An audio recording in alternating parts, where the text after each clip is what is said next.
안녕하세요. 지방에 사는 40대를 바라보고 있는 여자입니다. 이런 말이 있죠. 남의 눈에 눈물 내면 제 눈에는 피눈물이 난다라든지 원수는 외나무 다리에서 만난다라는 말이요. 제 사연을 설명하자면 제 눈에서 눈물 나게 만들었던 상간녀를 외나무 다리에서 만나 피눈물로 돌려준 이야기쯤 되겠습니다. 이것만 들어도 다들 예상하실 수 있을 텐데요. 이혼 사유는 남편의 외도 때문이었습니다. 믿었던 남편과 상간녀의 외도로 충격이 커서 이혼한 지 1년하고도 또 반년이란 시간 동안이나 정신적으로 많이 힘들었네요. 이혼도 제가 원해서 했고 위자료도 받았지만 상처가 아무는 것과는 상관이 없었죠. 혼자 힘으로 이겨내보려 했지만 가끔씩 찾아오는 무기력함과 우울함은 저를 힘들게 했고 결국 병원의 힘을 빌렸네요. 그리고 몇 달 전 그날도 마찬가지였어요. 다른 날과 마찬가지로 다니던 병원으로 향하던 와중이었어요. 정신과 치료를 받는 것이 손가락질 당할 일은 아닌데 심리적으로 많이 위축된 상태라 그런지 늘 창이 큰 모자와 얼굴을 다 가리는 마스크를 착용하고 다닐 때였습니다. 가벼운 눈인사로 접수를 대신하고 소파에 앉아 있는데 낯익은 여자가 양손 가득 커피와 간식거리를 들고 들어오더라고요. 안녕하세요. 커피랑 빵 좀 사가지고 왔어요. 드시고들 하세요. 어머, 사모님, 감사합니다. 요즘 사모님 덕에 저희 입이 쉴 새가 없다니까요. 아니에요.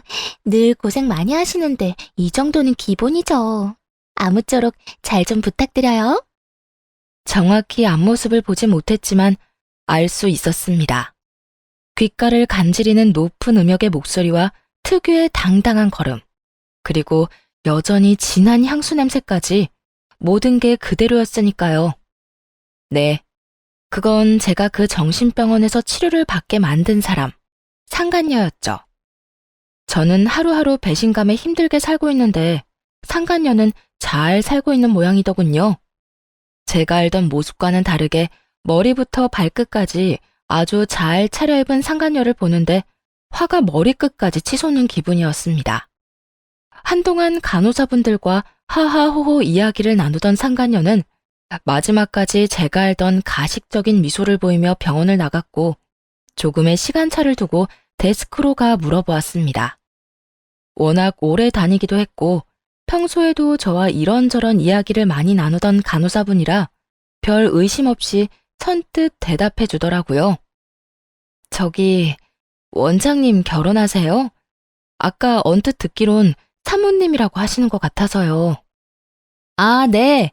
곧 결혼 날짜 잡으실 것 같아요. 저희도 저희지만 원장님께도 얼마나 잘하시는지 몰라요. 아, 그래요? 네. 딱 봐도 여성스럽고 거기에다 요리도 얼마나 잘하시는지 가끔 도시락도 싸오시는데 3단, 4단 도시락에 빈틈없이 꽉꽉 채워서 싸오시더라고요.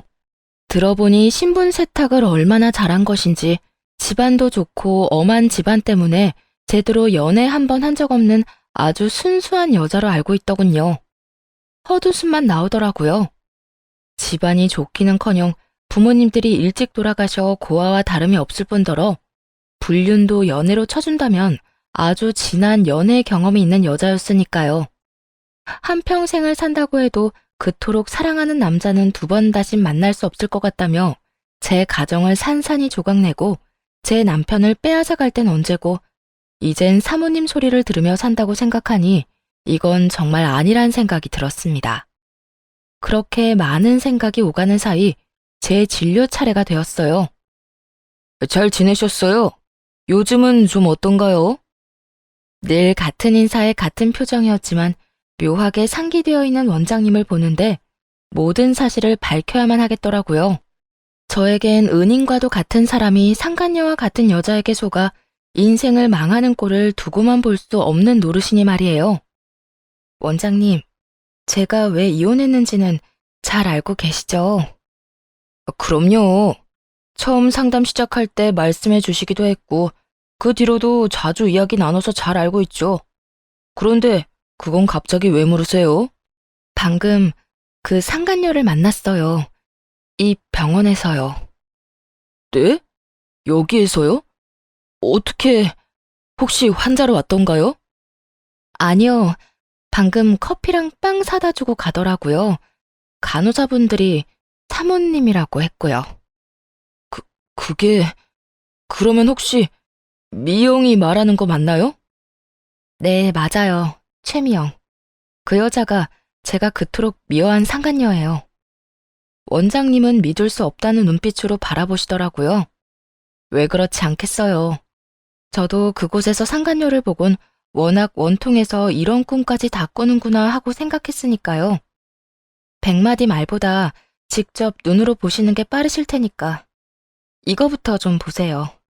그러면 제 말을 믿기 싫어도 믿게 되실 거예요. 말을 마친 전 조심스럽게 원장님께 제 휴대전화를 내밀었어요. 그때까지도 외도 증거들이 제 휴대전화에 남아있었으니 상간녀 사진 또한 많았습니다. 말없이 원장님은 사진을 비롯해 대화들을 살펴봤고 다시 휴대전화를 돌려주며 고개를 떨구더군요. 말도 안 돼. 상견례 때 미영이 부모님도 다 나오셨는데 그것마저도 다 거짓말이라는 거네요. 네, 아마 역할 대행 알바를 쓴 것 같아요. 최미영은 제가 말씀드렸다시피 부모님이 안 계시니까요. 그러니까 처음부터 끝까지 다 거짓으로 원장님을 속인 것 같네요. 그런 것 같네요. 어떻게 사람이 그럴 수가 있는지. 정말 모든 걸 다 믿고 사랑했는데. 그 심정, 저도 잘 알죠. 저 역시 그랬으니까요. 그런데 원장님이 저한테 하신 말씀 기억하시죠? 과거를 잊을 순 없겠지만 그 과거를 발판으로 삼아 이제 앞으로 나아가야 한다고요. 원장님도 지금이 그런 순간이 아닐까요? 그날 원장님과는 정말 많은 이야기를 나누었습니다. 그러면서 자연스럽게 남편과 이혼한 순간이 다시금 떠오르더군요. 남편과 이혼하게 된 건 앞서 말씀드렸듯이 외도 때문이었어요. 저희는 사이가 좋다 나쁘다는 것으로 따지자면 좋은 편이었는데 아이를 출산하며 각방을 쓰게 되자 급격하게 사이가 멀어졌죠. 제 딴엔 밤새 우는 아이 때문에 잠도 제대로 자지 못하고 출근하는 남편이 안쓰러워 내린 결정인데 아이가 통잠을 자기 시작했는데도 여전히 각방을 원하는 남편을 보면서 조금은 당황스럽더군요. 여보, 이제 우리 다시 방 합치자. 유민이도 이제 밤에 안 깨고 잘 자고 무엇보다 방을 따로 쓰니까 당신이랑 멀어진 느낌이라 싫어. 그게 굳이 그래야 할까? 왜? 당신은 방 같이 쓰기 싫어? 싫다기보단 지금이 편하잖아. 내 코 고는 소리에 당신이 깰 일도 없고 나도 당신 신경 안 쓰고 편히 잘 수 있고 말이야. 자다 깨는 한이 있더라도 꼭 제 옆에서 자다가 아이가 자지러지게 울면 그제야 침실로 가던 사람은 대체 어디 갔을까요?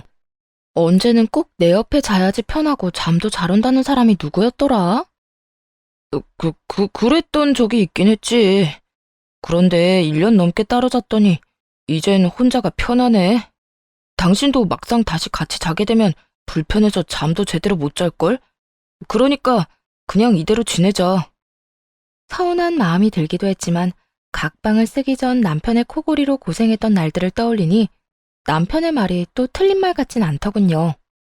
그래서 저흰 계속해서 각방을 쓰기로 했고 그렇게 부부가 아닌 한 집에서 같이 밥이나 먹는 사람들이 되어가고 있었어요.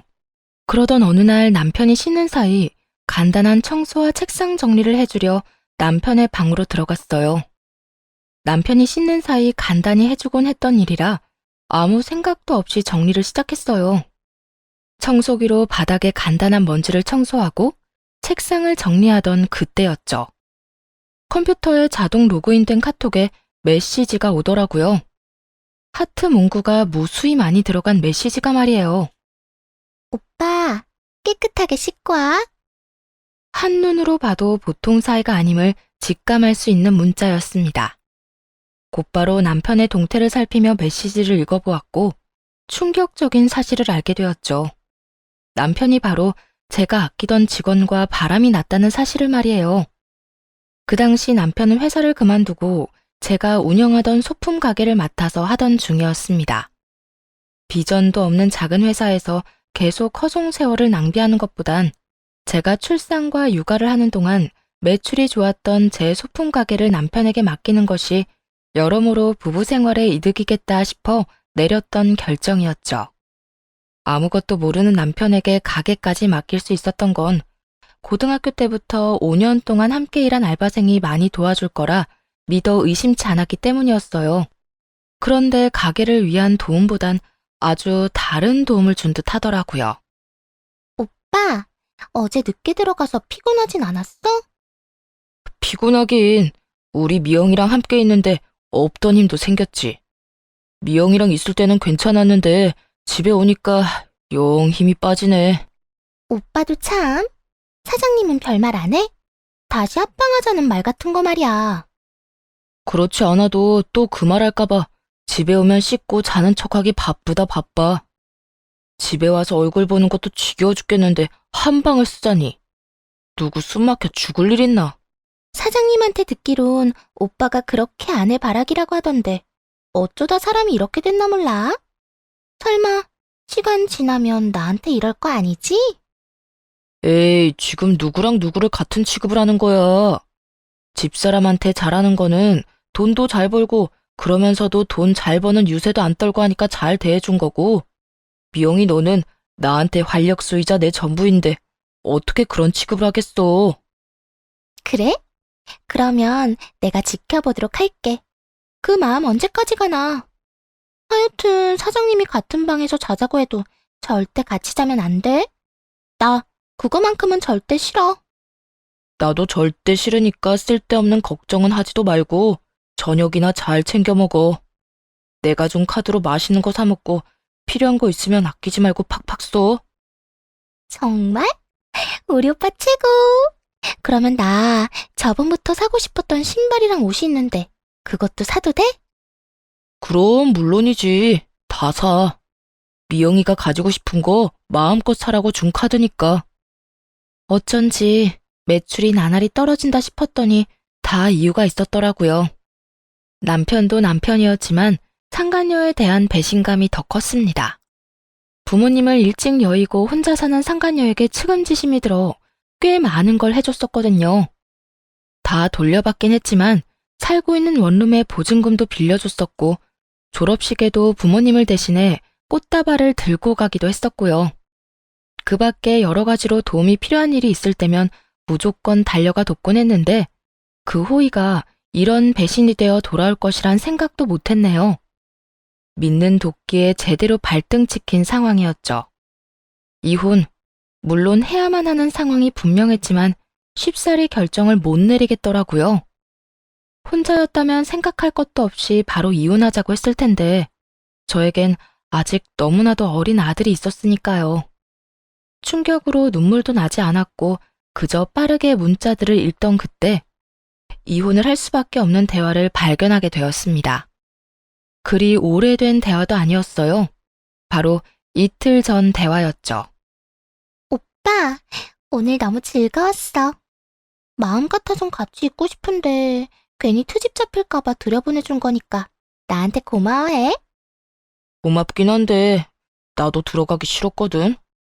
하루빨리 이혼하고 싶지만 자칫 잘못해서 가게도 뺏기고 집에서도 쫓겨나면 손해가 이만저만이 아니니까 우리 조금만 참자. 그런데 사장님한테서 가게 뺏어올 방법이 있긴 한 거야? 방법이야 만들면 되지. 우선 살살 구슬려 보려고.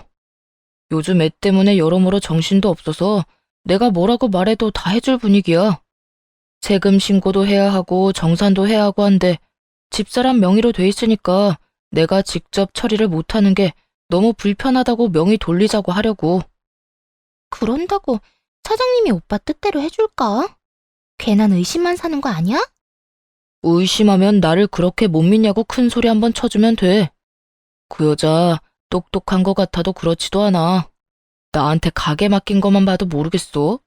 거기에다 내 말이라면 웬만한 건 다 들어주니까 걱정하지 마. 하긴 사장님이 그런 구석이 없지 않아 있지.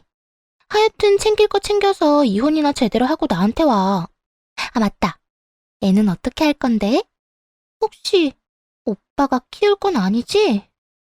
급박하게 글을 읽어내리며 스크롤을 내리는 와중에도 아이 이야기에 잠시 멈칫하게 되더군요. 혹시나 하는 마음에서 말이에요.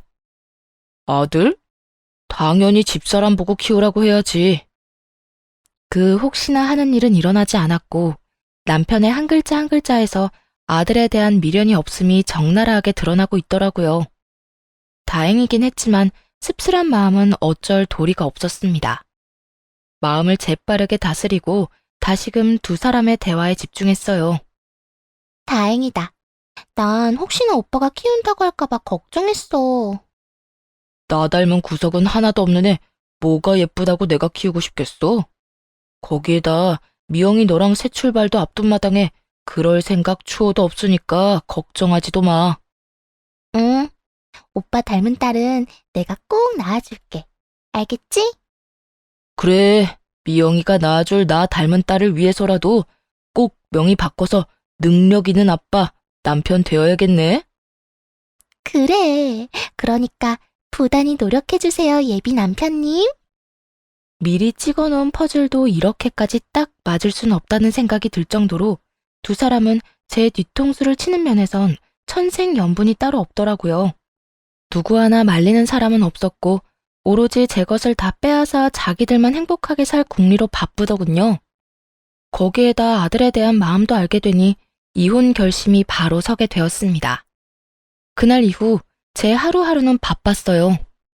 남편에겐 최선을 다해 아무것도 모르는 척을 해야 했고 남편이 출근하고 나면 아이를 친정에다 잠시 맡기고 변호사를 만나야 했으니까요. 제가 바란 건 그까짓 돈이 아닌 바다 끝까지 그 두 연놈을 끌어내리는 것이었지만 안타깝게도 그런 방법은 없더군요. 피해자는 저인데도 제가 원하는 복수는 할 수가 없는 것이 현실이었습니다. 그렇게 안타까운 현실과 타협을 하며 이혼을 준비하고 있을 때 시모에게서 연락이 오더군요. 어떻게 하니? 이제 나 어떻게 하니? 시모는 말도 제대로 잊지 못할 만큼 울고 있었는데 걱정은커녕 짜증이 났어요. 남편이 바람을 피우는 상황이기도 했지만 시모와의 사이도 좋은 편은 아니었거든요. 시모는 제가 출산을 하고 집에서 육아만 전념하기 시작하자 저를 무작정 괴롭히던 사람이었습니다. 남편이 제 덕에 더 많은 돈을 벌며 더 많은 것을 누리게 된 것을 고마워하는 마음을 가지기는커녕 내 아들이 저렇게 잘났는데 넌 나한테 고마워해야 한다를 기본적으로 깔고 사는 염치도 없고 뻔뻔하기 짝이 없는 사람이었죠. 평소에도 사이가 나빴던 시모가 피가 거꾸로 솟은 상황에 연락이 와 온다고 해서 갑자기 걱정이 될 일이 있겠나요? 이번엔 또 무슨 일이신데요? 넌 내가 이렇게까지 오는데 걱정도 안 되니? 말투가 왜 그렇게 차가워? 하여튼 내가 이래서 너하고 가깝게 지내지 못하는 거야. 화내고 짜증만 내려고 전화한 거면 그냥 끊고요. 그게 아니야. 나 암이랜다. 위암. 다행히 말기는 아니라고 하는데 이제 어떻게 하니? 있잖아요. 시모가 암이라는 말을 듣는데 안 됐다는 생각이 들면서도 한편으론 통쾌한 마음과 이건 저에게 기회라는 생각도 들더라고요. 아픈 사람을 두고 그런 마음을 먹었다고 손가락질하고 욕을 하셔도 어쩔 수 없습니다. 제 솔직한 심정은 그러했으니까요. 무슨 수를 써도 제 피해에 대한 보상은 위자료밖에는 달리 없는 상황이었고 위자료 따위만 저에게 주고 이혼하고 난 후 두 사람이 행복해할 모습을 생각하면 피가 솟는 심정이었죠. 그런데 그 행복에 시모가 똥칠 정도는 하겠다는 생각이 드니 그보다 통쾌할 수가 없더라고요. 시모는 이런 제 마음에 대한 죄책감을 덜어주려는 듯 저를 쉴 새 없이 몰아붙이기 시작하더군요. 너 왜 아무 말이 없니? 내 말 못 들었니? 나 암이라고 암. 그냥 감기 정도가 아니라 암. 들었어요. 그런데 왜 저한테 연락하셨어요? 그 잘난 아들한테 연락하시지. 내 아들이 전화를 안 받으니까 너한테 전화했지. 그리고 내가 아프면 내 아들한테만 연락해야 하니? 당연히 너도 알아야지. 병시중 들 사람은 넌데. 어머님 병시중은 당연히 제가 들어야 한다는 거네요? 당연하지. 말이야 바른 말이라고. 내가 이런 몹쓸 병에 걸린 건 다 네 탓이잖아. 내가 몸이 안 좋다고 할 때 네가 빠릿빠릿하게 와서 날 병원에 데리고 갔으면 내가 이런 병까진 걸리지 않았을 거다. 그까지 내 보는 게 뭐라고 부모를 내팽겨쳐서 이 사달을 만들어? 이게 다 너 때문이야. 제가 왜 통쾌한 마음까지 들었는지 조금은 이해되시나요? 이렇게 정신 나간 말로 저를 하루가 멀다고 괴롭혔으니 자기 병 자기가 키운 꼴이었기도 했고, 이 더러운 성격으로 앞으론 제가 아닌 상간녀를 괴롭혀줄 테니 제 남은 복수는 시모가 대신 해줄 것이라 확신했습니다. 마음대로 생각하세요. 제가 뭐라고 하든 제 말은 듣지도 않을 거잖아요. 아무쪼록 몸조리 잘하세요. 그게 끝이야? 내 아들이 전화를 안 받는다니까. 남편이 전화를 안 받는데 저보고 어쩌라고요. 저라고 남편하고 통화가 되는 줄 아세요? 어머님 전화도 안 받는데 제 전화는 받겠냐고요. 어쩌긴 뭘 어째? 날 데리러 와야지. 나 지금 병원에 있어. 너무 놀라서 꼼짝도 못하겠으니 얼른 나 데리러 오거라. 와서 나 집까지 데려다주고 밥도 차려주고 오늘부터 병간호 해야지. 짐도 챙겨와. 우리 집에서 지내면서 내가 다 나을 때까지 네 집엔 갈 생각도 하지 말거라. 이혼 준비는 끝나지 않았지만 모든 것을 밝힐 최고의 타이밍은 그 순간이 아닌가 싶더군요.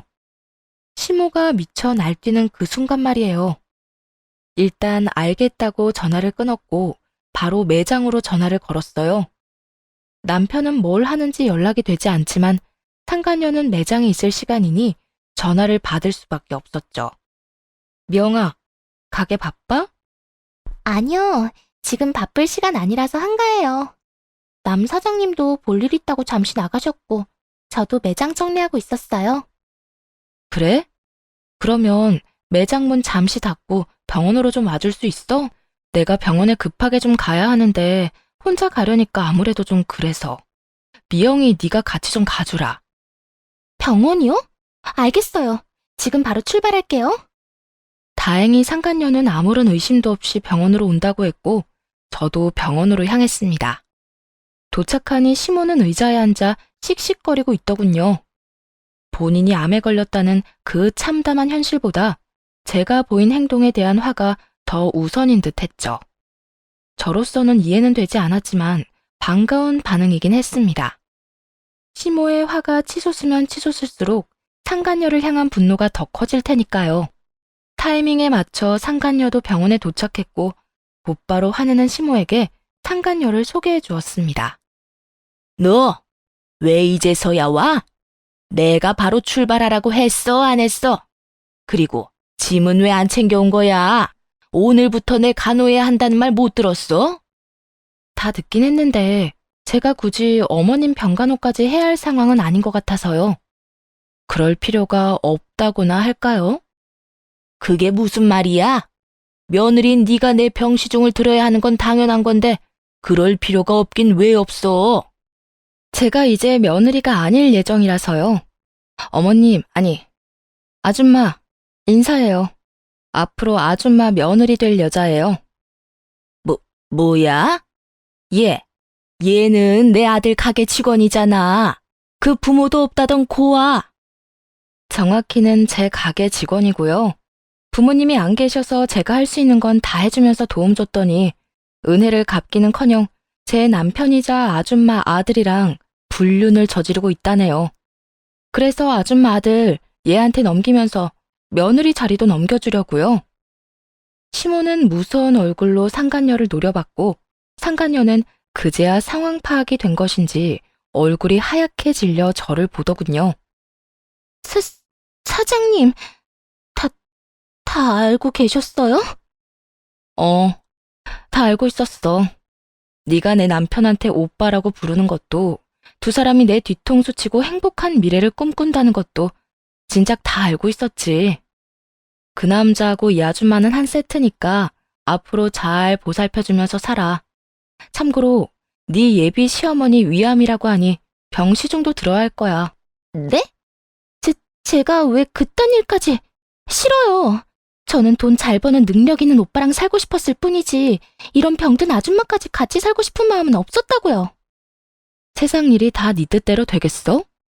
참고로 가게 명의도 여전히 네 명의니까 땡전 한 푼 못 버는 남자랑 극성 맞은 시어머니랑 어디 한번 잘 살아봐.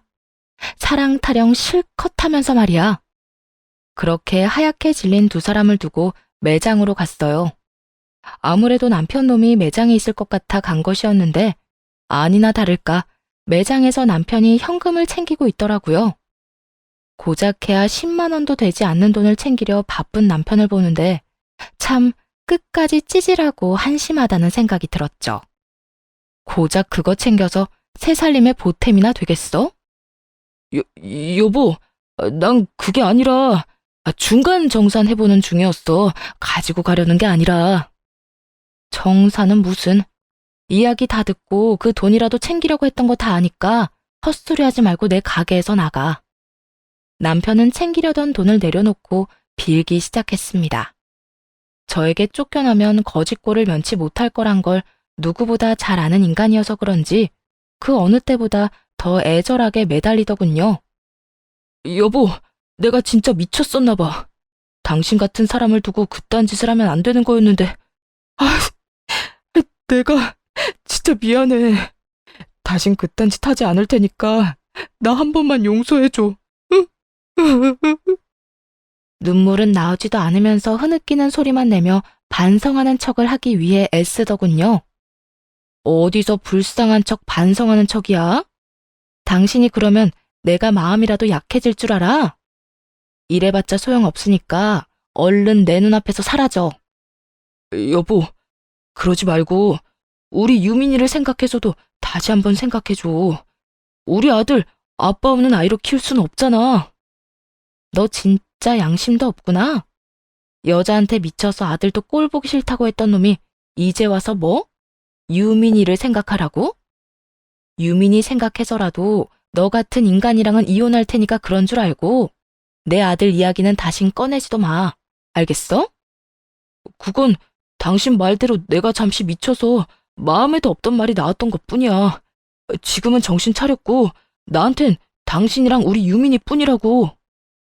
네 인생 동아줄로 나랑 유민이가 필요한 상황인 거 잘 아는데 우린 네 인생 동아줄 따위 되어줄 생각은 전혀 없으니까 경찰 불러 쫓아내기 전에 꺼져. 남편은 경찰 이야기가 나오자마자 뽕무늬를 빼기 바쁘더군요. 만약 제 경고를 무시하고 계속해서 시간을 끌었다면 경찰을 불러서라도 쫓아내려 했던 제 진심을 읽었던 것이었죠. 그 후 아이는 친정에 맡기고 가게 일을 하며 본격적인 이혼 소송을 시작했습니다. 증거도 충분하고 제 잘못은 하나도 없었으니 쉽게 이혼할 수 있을 거라 생각했는데 남편이 지저분하게 나와서 생각보다 쉽진 않더군요. 그렇게 소송이 길어지던 어느 날 시모가 가게로 찾아왔어요. 암까지 걸린 사람이 어찌나 기운이 좋은지. 상간녀의 머리채를 잡고 가게로 들어오는데 그 놀라운 광경은 아직도 잊혀지지가 않네요. 보여주기식으로 상간녀를 잡고 흔들던 시모는 저를 향해 또 명령을 하더라고요. 내가 무슨 수를 써서라도 이것이랑 내 아들 헤어지게 만들 터이니 넌 이혼 생각은 하지도 마라. 정신 차려요. 그 집 며느리 자리 싫어서 소송 시작한 게 언젠데 감히 나한테 이래라 저래라 명령질이에요? 뭐야? 내가 지금 누굴 위해서 이딴 짓까지 하고 있는데 넌 고작 나한테 한다는 말이 그것뿐인 게야? 누가 그딴 짓이나 하라고 시켰어요? 내가 그 집안에 바라는 건 신속한 이혼뿐인데 왜 시키지도 않은 짓을 하고 그래요? 엄한 곳에 힘쓸 시간 있으면 그 힘으로 아들이나 설득하세요. 지저분하게 시간 끌지 말고 이혼이나 해주라고요. 시모는 자신의 예상과는 벗어나도 한참 벗어나는 제 언행에 많이 당황한 듯 꽉 잡고 있던 상간녀를 놓고 다가오더군요. 너 내가 이렇게까지 하는데도 끝까지 이혼하겠다 이 뜻이야? 네, 무조건 이혼할 거니까 일단 헛수고 그만하고 돌아가세요. 네가 이혼하면 내 병시중이랑 내 병원비는 어떻게 하라고? 돈 나올 구멍은 너뿐인데 네가 이혼하면 난 어쩌라고? 나이를 허투루 먹은 것은 진작에 알고 있었지만 생각보다 더 쓰레기 같은 인간이라 헛웃음만 나오더군요. 그 지독한 자기중심적 사고에 기가 막히기도 했죠. 그건 저하고는 아무 상관도 없는 일이니 아줌마가 알아서 해결하세요. 다른 이유도 아니고 아줌마 아들이 부인도 자식도 버리고 다른 여자한테 미쳐서 하는 이혼인데 내가 아줌마 사정까지 살펴야겠어요? 양심이 없는 건지 생각이 없는 건지. 하여튼 그 엄마의 그 아들이라니까. 이 인연이 아무리 내 아들이 그런 잘못을 저질렀다고 해도 그게 어른한테 할 말인 게야? 어른이면 어른답게 구세요. 이혼할 며느리한테 찾아와서 병원비, 병수발 이야기가 하고 싶어요? 저는 하고 싶은 말도 듣고 싶은 말도 없으니까 집을 팔든 아들을 팔든 알아서 하고 다신 여기 찾아올 생각도 하지 마세요. 시모는 입을 쩍 벌리고 저를 보고 있었고 우선 충격을 받은 시모부터 밖으로 끌어냈습니다. 그리고 남은 건 상간녀였죠. 제가 끌어내려 다가가자 상간녀는 무릎을 꿇고 빌기 시작하더군요. 사장님, 제가 잘못했어요. 사장님이 제게 어떤 분인데 그 은혜도 모르고 감히 하면 안 되는 짓을 저질렀어요. 제가 이렇게 빌 테니까 그냥 이혼 안 하고 계속 살아주시면 안 될까요? 이제 와서 왜? 언제는 내가 이혼만 하면 네 오빠 닮은 딸 낳고 행복하게 잘 살 거라며. 그건 그땐 상황이 이렇게 될 거란 생각도 못했어요. 잘 아시잖아요. 저 이때까지 얼마나 힘들게 살았는지. 사는 게 너무 힘들어서 오빠 욕심냈던 건 사실이에요. 그런데 이젠 상황이 너무 달라졌잖아요. 지금 사장님한테 이혼당하면 가진 거라곤 병든 엄마밖에 없는 남자. 저도 싫어요. 상가녀의 머릿속이 훤히 보이더군요. 가게를 가지지 못한 남편도 남편이었지만 극성 시모를 모시고 살아야 한다는 사실이 상간녀를 더 극한으로 몰아세운 듯했죠. 상간녀는 모든 상황이 치가 떨린다는 듯 저에게 짐덩어리들을 떠넘기려 애쓰고 있더군요. 너도 싫은데 나라고 좋겠니? 나도 가진 거라곤 늙고 아픈 엄마뿐인 남자 싫어. 그런 남자가 날 배신했으니 너보단 내가 더 싫지 않겠어? 그래도 사장님하고 오빠 사이엔 애가 있잖아요, 애가. 그러니까 제발 오빠하고 다시 잘 살아주세요. 너 정말 인생이 불쌍해서 좋은 말로 끝내려고 했는데 안 되겠구나. 야, 이 은혜도 모르는 년아. 니까짓 게 뭔데 감히 내 아들을 그 더러운 입에 올려? 지금 당장 그 비루한 인생 더 비루하게 만들어줘?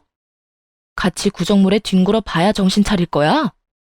이윽고 제 입에선 험한 말들이 줄지어 나왔고 상간녀는 그제야 겁이란 걸 조금은 먹은 듯 했어요. 미세하게 목소리가 떨려왔으니 말이에요. 사장님, 저는 그게 아니라 진심으로 걱정이 돼서. 네 걱정이나 해, 네 걱정이나. 이제 곧 나락갈 인생 주제에 누가 누굴 걱정해? 여기서 이딴 헛소리 하지 말고 당장 저 아줌마 데리고 꺼져. 얼굴도 못 들고 다니게 만들어주기 전에 얼른 가라고. 피를 나눈 것도 아닌데 똑같이 이기적인 두 사람은 저에게 쫓겨나 돌아갔고 다신 찾아오지 않더군요. 그 후 소송은 제 승소로 끝났고 위자료도 생각보다 큰 금액을 받게 되었습니다. 다신 없는 끝사랑이라 자부하던 두 사람의 결말은 뻔했죠. 전 남편은 땡전 한 푼 없는 거지가 된 것도 모자라 병든 노모를 모셔야 하는 신세가 되었고 상간녀는 거지가 된 이혼남과 함께 살 생각도 극성 시모의 병시중도 들 생각이 없었는지 잠적을 해버렸다고 하더군요. 그렇게 소식이 끊긴 상간녀를 다시 만난 곳이 상간녀 때문에 다니게 된 정신병원이었으니 얼마나 놀라고도 반가웠겠어요. 그것도 신분 세탁 제대로 해 신분 상승을 앞둔 시점에서 말이에요. 상간녀에게 자업자득이 무엇인지 제대로 알려줄 기회가 찾아온 것이었죠. 그냥 파혼을 알리는 건 저도 저지만 원장님도 원치 않는다고 하더군요. 줘, 이대로 그냥 파혼만 하고 끝낼 순 없습니다. 저 좀 도와주셨으면 좋겠는데 괜찮으실까요? 네, 그럼요. 그렇지 않아도 제대로 복수 좀 해주고 싶었어요. 그때 더러운 몸에 손대기 싫어서 뺨 한 대 못 올린 게 한이 됐었거든요. 이참에 그때 못한 복수 좀 하려고요. 여전히 손은 안 되겠지만 마음의 상처쯤은 줄 수 있겠네요. 그렇게 저와 원장님은 상간녀가 피눈물 흘릴 복수를 준비했고 대망의 디데이가 다가왔습니다. 상간녀는 다른 것보다 웨딩드레스에 대한 로망이 강했다고 하더군요. 그래서 비싸다고 유명한 샵을 예약한 상황이었고 저흰 그곳에서 상간녀가 행복함에 젖어 있을 때 모든 걸 밝힐 계획이었습니다. 계획대로 상간녀는 입이 귀에 걸린 채 드레스를 골라 피팅룸으로 들어갔고 커튼 뒤로 들려오는 목소리에 행복이 흘러넘치더군요.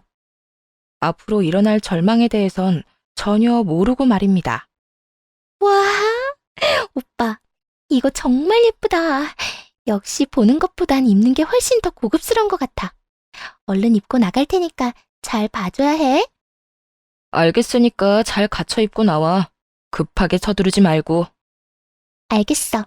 최대한 예쁘게 꾸미고 나갈 테니까 또다시 반할 준비나 해. 상간녀가 들떠있는 그 순간 저는 원장님의 옆자리에 자리 잡고 앉았고 커튼이 열리길 기다렸습니다. 이윽고 커튼이 열리며 상간녀의 모습이 드러났고 저를 한눈에 알아봤는지 얼굴이 순식간에 일그러지더군요. 여긴 어떻게... 상간녀는 얼마나 놀란 것인지 말도 끝까지 하지 못하더군요. 그런 상간녀를 똑바로 바라봐주며 말문을 열었습니다. 어떻게 오긴, 너 결혼한다는 소식 듣고 왔지. 오랜만이다. 꼴을 보아하니 잘 지낸 거는 같네. 결혼 축하할 정도로 가까운 사이는 아니잖아요. 축하는 받은 걸로 할 테니 얼른 가주세요. 사장님이 낄 자리가 아니니까.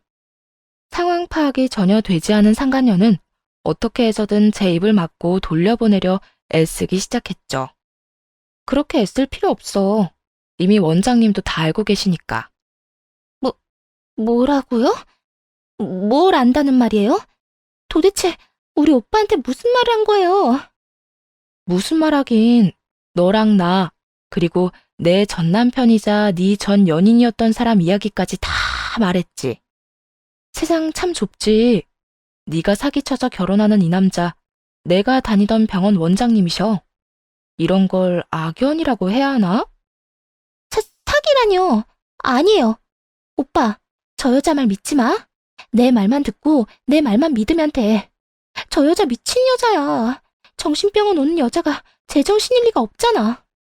상간녀는 어떻게 해서든 상황을 자신에게 유리한 방향으로 바꿔보려 했었지만 씨알도 먹힐 리가 없었죠. 도리어 상간녀의 말이 길어질수록 원장님의 얼굴은 점점 더 굳어져만 갔고요.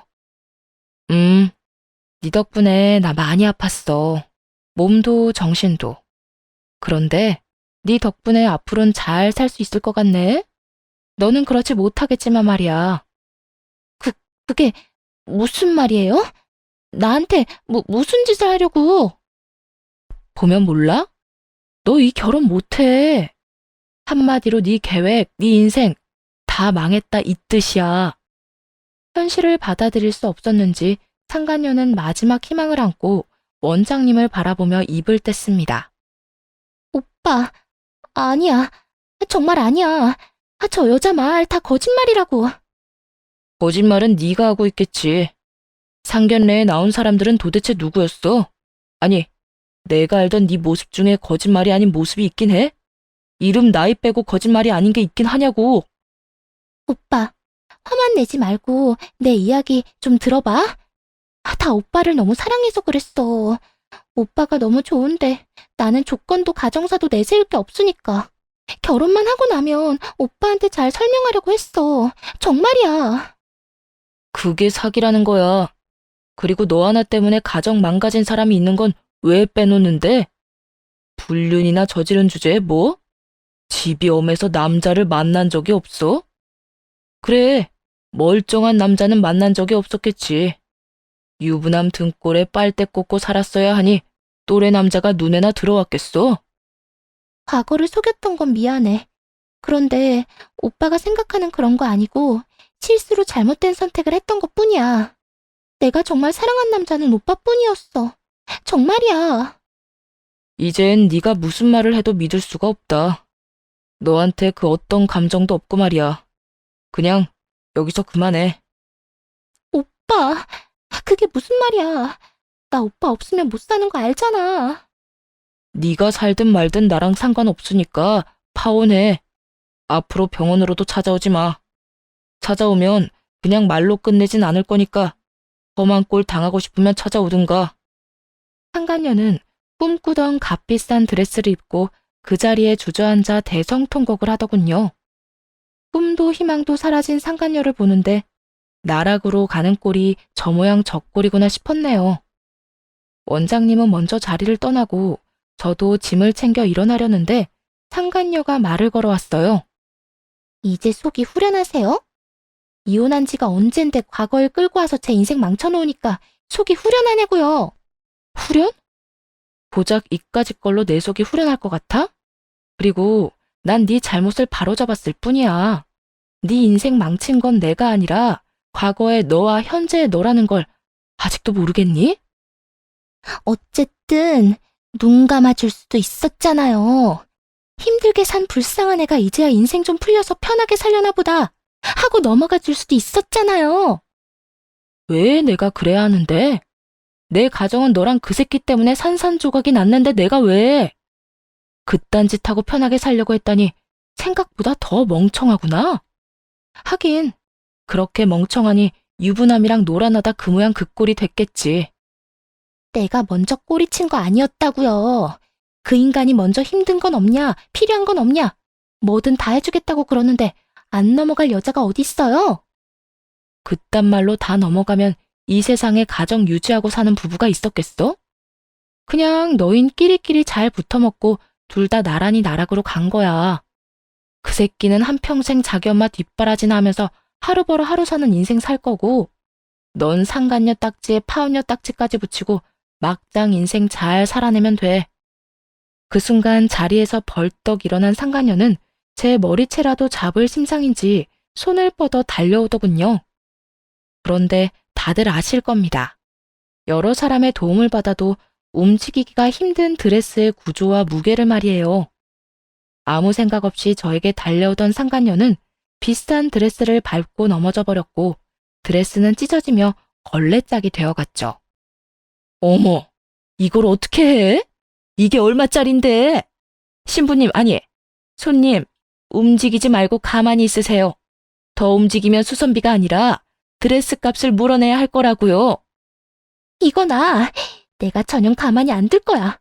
너 이리로 와. 내 인생 망쳐놓고 너는 무사할 것 같아? 이리로 오라고. 주변의 말로에도 불구하고 상간녀는 버둥거리만 안동을 피웠고 전 그대로 집으로 돌아왔습니다. 모르긴 몰라도 사모님 될 생각에 빚까지 잔뜩 내서 혼수 준비를 했을 텐데 거기에다 값비싸기로 유명한 드레스까지 만신창이로 만들어놨으니 정신적으로나 금전적으로나 날아가는 건 시간 문제였죠. 즐기고 즐겼던 악연이 끝나고 전 오랜만에 잠을 푹 잤어요. 그제야 제 마음속에서의 이혼이 끝이 났던 거죠. 전 여전히 병원은 다니고 있지만 더는 수면제에 의존하며 살고 있진 않습니다. 원장님은 한동안 수척해 보였는데 이젠 많이 안정된 상태예요. 저와는 속마음을 터놓고 지내는 사이가 되었어요. 남녀 간의 그런 사이가 아닌 비슷한 아픔을 느낀 사람 대 사람으로 말이에요. 최근에 병원에 갔을 때 늦었지만 고마웠다며 감사의 말을 전해오더라고요. 늦었지만 감사했습니다. 덕분에 제 인생 구할 수 있었네요. 아니에요. 저야말로 감사하죠. 이런 말 어떻게 들으실지는 몰라도 덕분에 제대로 된 복수했어요. 늘 제 인생 망가뜨린 상간녀가 어디에선가 아무것도 모르는 얼굴을 한 채 행복하게 살 거란 생각만 하면 분통이 터지는 심정이었거든요.